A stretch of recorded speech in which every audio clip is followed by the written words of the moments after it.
Sa nakaraan ng ating video, ay sinabi ni Shu sa mga nais na pumatay sa kanya na maghahintay lamang siya, dahil hinanda na nga daw niya ang pinaka-engranding lapida para sa kanila, at ito ay walang iba kundi ang Royal Capital, na nanatiling matatag matapos ang ilang libong taon, at sa di kalayuan nga ay ang inner demon ni Lu Shen, na hindi na nakapagsalita sa inis at agad na umalis. Samantala pagsapit naman ng gabi sa inner capital, ay nakuha pang ang magsugal ng mga ito at matapos ibagsak ni Carol ang kanyang baraha, ay sinabi nito na naubos na umano ang lahat ng mga baraha sa kanyang kamay, sabay tanong kung marunong na daw ba siyang maglaro ng baraha ngayon. Pero muli ay dinikitan pa din ni Xiaoyu ang kanyang muka, at sinabi nga ni Zuan na kasalanan daw lahat ito ni Xiaoyu, dahil siya ang pasimuno ng sugal dito sa inner city, at agad na din niyang napansin na hindi mapakali si Heitan, kaya naman agad din niyang tinanong kung ano umano ang ginagawa nito. Pero masyado nga ang inis ni Heitan na napapamura pa, habang tinatanong kung kailan daw ba darating ang mga sundalo ng West State at East State, dahil hindi na nga daw siya makapagpigil at nais na niyang patayin ang mga kalaban ng kanilang hari. Pero natawa lang naman si Ming Yuyu, at sinabi na matapos umanong maubos ang vanguard o frontline nila, ay siguradong nawasak o bumagsak ang moral ng mga kalaban, kaya naman mukhang hindi daw sila agad na babalik. At sinabi nga din ng ating bida, na sigurado umanong ang malawak na karagatang ito na kanyang ginawa, ay magbibigay ng sakit ng ulo sa kanilang lahat. Samantala sa panig naman ng West State, ay makikita pa din natin ang iba sa mga namatay nilang water ghost, at dito ay napapatanong na ang mga sundalo kung paano umano sila lalaban sa digmaang ito, dahil ang Royal Capital nga daw ay nananatili pa ding no-fly zone, at wala ngang nakakalipad na cultivator sa Royal Capital, at tanging sa kalupaan nga lang daw nila kayang lumaban, pero puro katubigan nga ang Royal Capital ngayon. Bukod dun ay sinabi nga din ng mga sundalo, na kung magpapatuloy umano sila sa digmaang ito, ay magiging tila mga isda sa katubigang ito ang mga A-rank at maestro level nila, at dahil sa lalangoy sila sa tubig, ay hindi daw ba parang nagpapakamatay na lang din sila, pero bigla nga silang nagulat, matapos na umubo ang isa sa mga opisyal nila mula sa Sun Family. At agad nga din itong narinig ang naging pag-uusap nila sa loob, kung saan ay sinasabi ng isa mula sa first branch ng kanilang pamilya, na dapat umano ay binigyan nila ng babala o pina-atras na muna ang mga water ghost, matapos na magsagawa ng pag-atake si Shu sa katubigan. Pero ang lahat nga daw ng payo at suggestion nila kay Sun Zaiwei, ay hindi naman niya pinapakinggan, dahil ipinag-utos pa din niya sa lahat ng water ghost ang patuloy na pag-atake, kahit alam niyang wala namang mangyayari o magiging resulta ito, at sa huli ay malaking kawalan nga daw sa kanila ang nangyari, dahil 3,000 water ghost ang nasawi. Bukod doon ay sinabi nga din ito kay Sun Zaiwen, na ang unang pagtatangka umano nilang pabagsakin at sakupin ang Royal Capital, ay naging trahedya para sa kanila, dahil bukod sa ilang libong water ghost na namatay, ay bumagsak din ang moral ng kanilang mga sundalo, o sundalo ng buong West State. At pag wala nga daw moral ang kanilang mga sundalo, ay wala na din punto pang lumaban sa digmaang ito, at biglang ang nagdilim ang muka ni Sun Zaiwen sa kanyang sinabi, kung saan ay agad din itong binitawan ang kanyang hawak. At biglang ang nagdilim ang muka nito nang dahil sa takot at matinding pressure na kanyang naramdaman, matapos na ilabas ni Sun Zaiwen ang kanyang aura, at tinanong ang lalaki kung hindi ba siya kontento sa naging resulta ng unang laban nila, at kung nais daw ba niyang ipaghiganti ang mga namatay nilang water ghost. Sabay tanong na din, kung hindi daw kaya ay nais ng lalaki na siya na ang gumawa ng desisyon, para kay Sun Zaiwen na Celestial Emperor ng West State. Kaya naman agad na nagdilim ang kanilang mga muka, habang iniisip na nitong mga nakaraan umano ay lalong nagiging malupit si Sun Zaiwen, sabay sa sarili nilang mas mainam kung manahimik na lamang sila, dahil wala naman maglalakas loob sa kanila na gumawa ng desisyon, o diktahan si Sun Zaiwen. Pero ang labanang ito nga daw, ay laban sa pagitan ng Old God King at bagong God King ng Luniverse, at wala nga daw karapatan ang mga mortal na tulad nila, upang makialam sa laban na ito. Sabay tanong na din kung hindi daw ba mas mainam, na umalis at umatras na muna sila sa digmaang ito, tsaka na lang sila mag-submit sa kung sino man ang mananalo sa dalawa, dahil ang mga ninuno nga daw nila noon ay ganun din naman ang ginawa. Pero inutusan na nga lang sila ni Sun Zaiwen na lumabas ng kanyang kwarto, at sinabing wag na ulit nilang babanggitin ang patungkol sa bagay na ito, dahil mayroon nga daw siyang sariling mga plano, at naisip na ang mga sundalo umano nila ay ang nagsisilbing patalim, habang sila Sun Zaiwen naman ay ang nagsisilbing isda, at ang pagiging ignorante at kawalan nga daw ng alam ng iba sa mga tunay na nangyayari, ay magandang bagay o isang blessing na para sa kanila. Pero bigla nga din niyang narinig ang tinig ng inner demon, at sinabi na mukhang ang mga nagmula sa mayayamang pamilya talaga ng royal capital, ay mas nanaisin pang manood na lamang sa isang tabi, kung saan ay mukhang tila totoo nga daw ang mga sinabi ng kausap niya kanina. Pero sinabi naman ni Sun Zaiwen na agad na paluhod, nakabaliwan lamang daw ang naging pag-uusap nila kanina, at ang buong Sun family nga daw nila, ay mananatiling tapat sa inner demon, at kailanman ay hindi siya pagtataksilan. Kaya naman tinanong na lang ng inner demon si Sun Zaiwen, kung ano na daw ang maaari nilang gawin sa karagatan ng tubig na ito, matapos maubos ang lahat ng kanilang mga water ghost.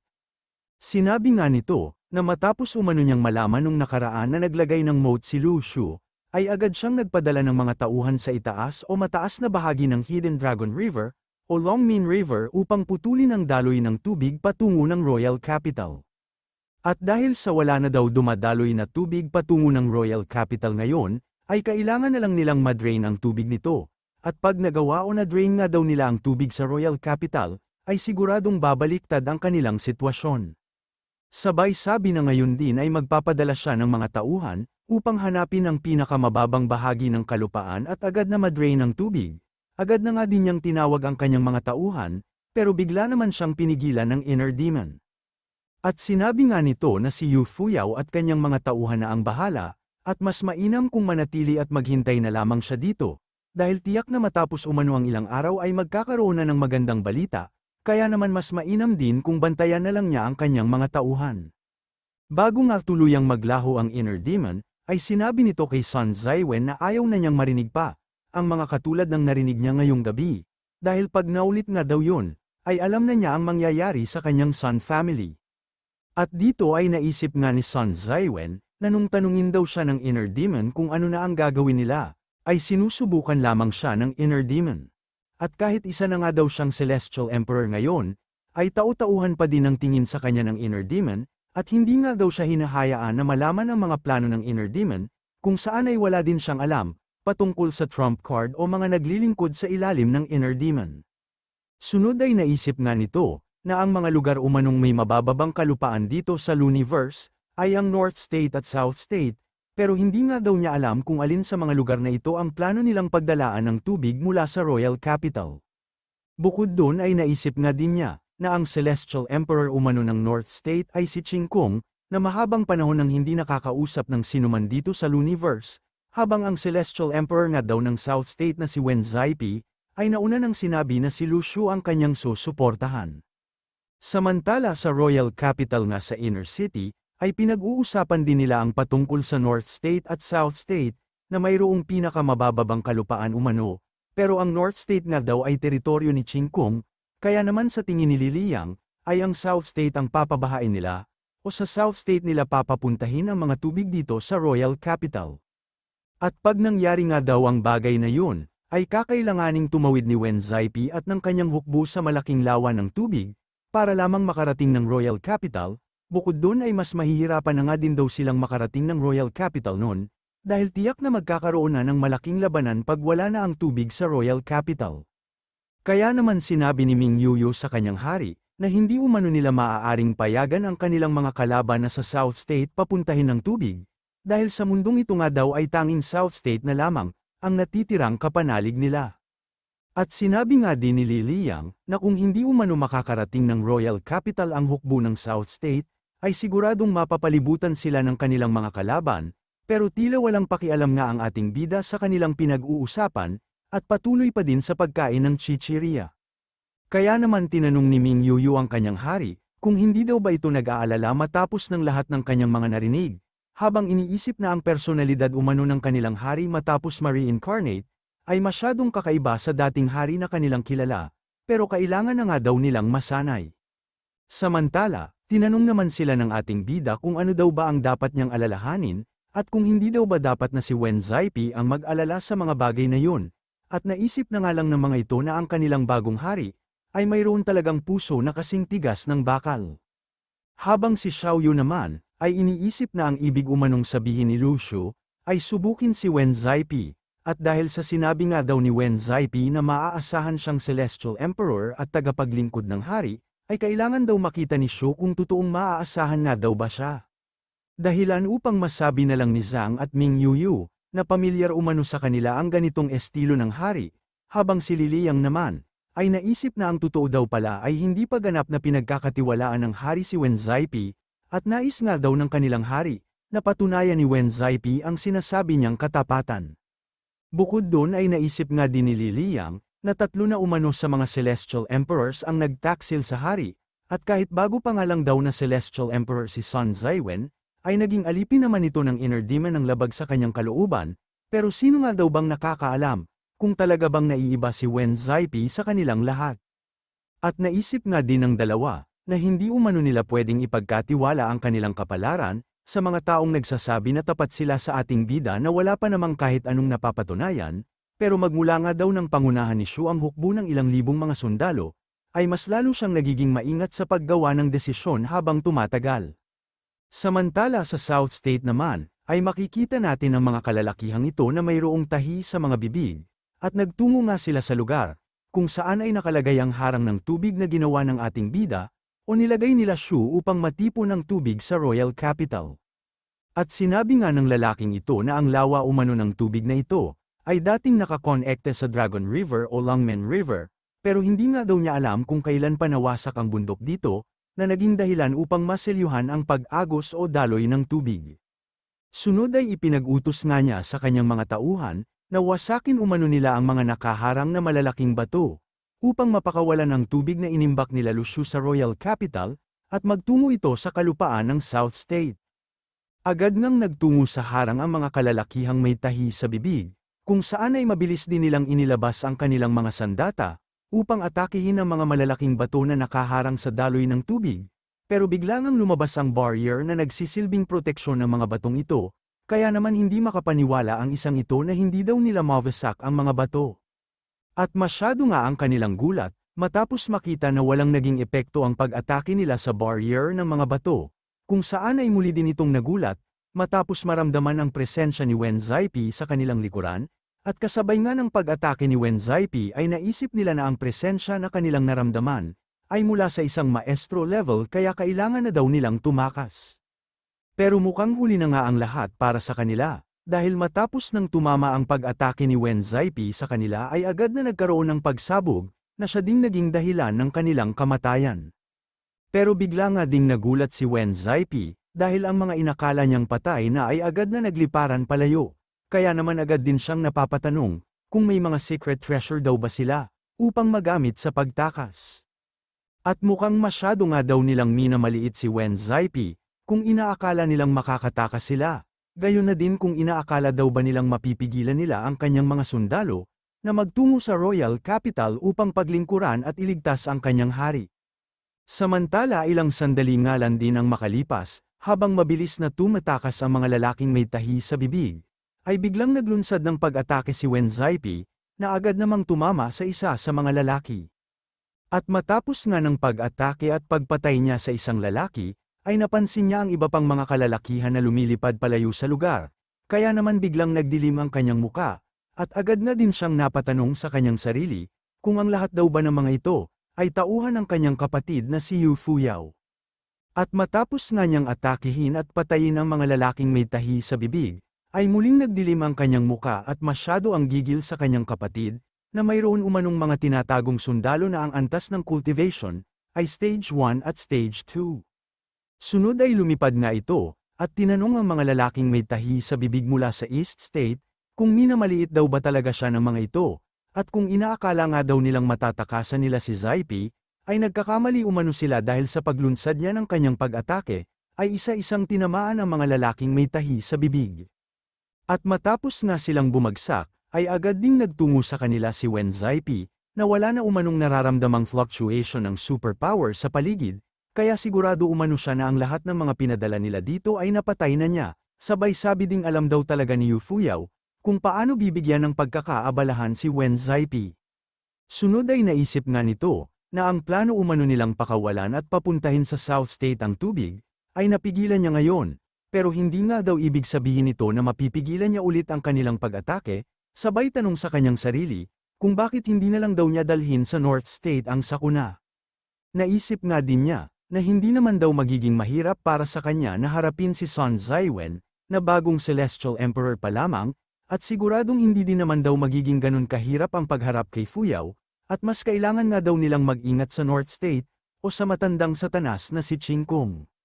Sabay sabi na hindi umano talaga niya inaakala, na si Ching Kung ay isa palang blood demon o satanas, at nailihim nga daw ito ni Ching Kung sa kanila ng mahabang panahon, at matapos nga daw ang ilang libong taon nilang pagkakakilala, ay hindi niya naisip kahit minsan, na si Ching Kung ay isa pala sa mga blood demon clan na matagal nang naglaho.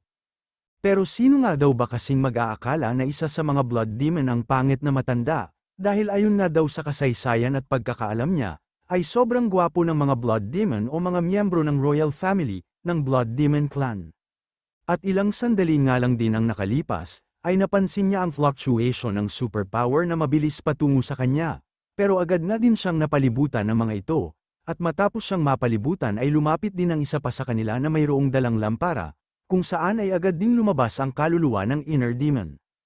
At bigla ngang napapatanong si Wen Zaipi sa kung ano umano ang nangyayari, at kung bakit daw ang taong ito ay nandito sa kanyang harapan ngayon. Samantala ilang oras nga ang nakalipas bago magtungo ang inner demon kay Wen Zaipi, ay nasa East State siya at kausap si Yu Fuyao, na sinabing ang kanyang mga tauhan ay magtutungo sa South State o border ng South State ngayong gabi, upang wasakin ang harang sa daluyan ng tubig. Sinabi nga din niya, na wala pa din daw pagkilos sa mga sundalo ng South State, habang si Wen Zaipi naman daw ay biglang nawala sa kanilang kampo, kaya malamang umano na naisip na ni Zaipi ang patungkol sa harang ng tubig, at plano nilang dalhin ang tubig sa South State, at malamang nga daw sa nauna nang nagtago o tinago ni Zaipi ang kanyang sarili, upang pigilan ang kanilang plano. Kaya naman sinabi ng inner demon, na talaga umanong nauunawaan ni Yu Fuyao si Wen Zaipi, pero sinabi lang naman ito, na kahit umano mukhang siraulo ang kanyang kapatid, ay lagi nitong ginagawa ng maayos ang kanyang trabaho para sa hari.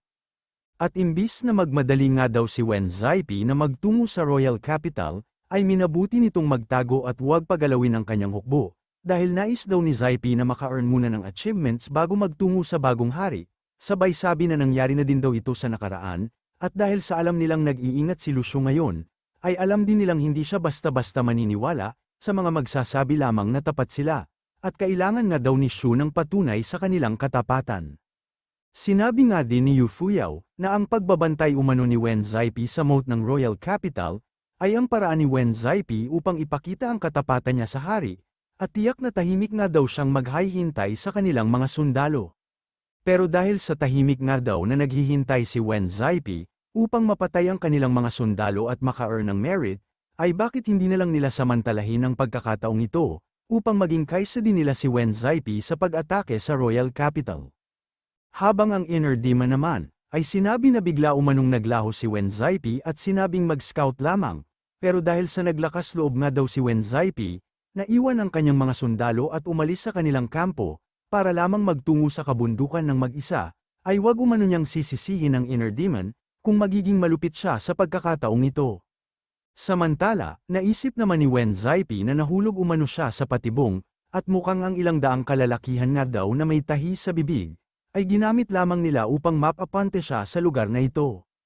Sunod ay tinawag pa nga niyang kapatid ang inner demon, at tinanong kung sino umano siya, gayon na din kung bakit umano ito nagtungo sa kanya nang walang pasabi, dahilan nga daw upang mabigla si Wen Zaipi.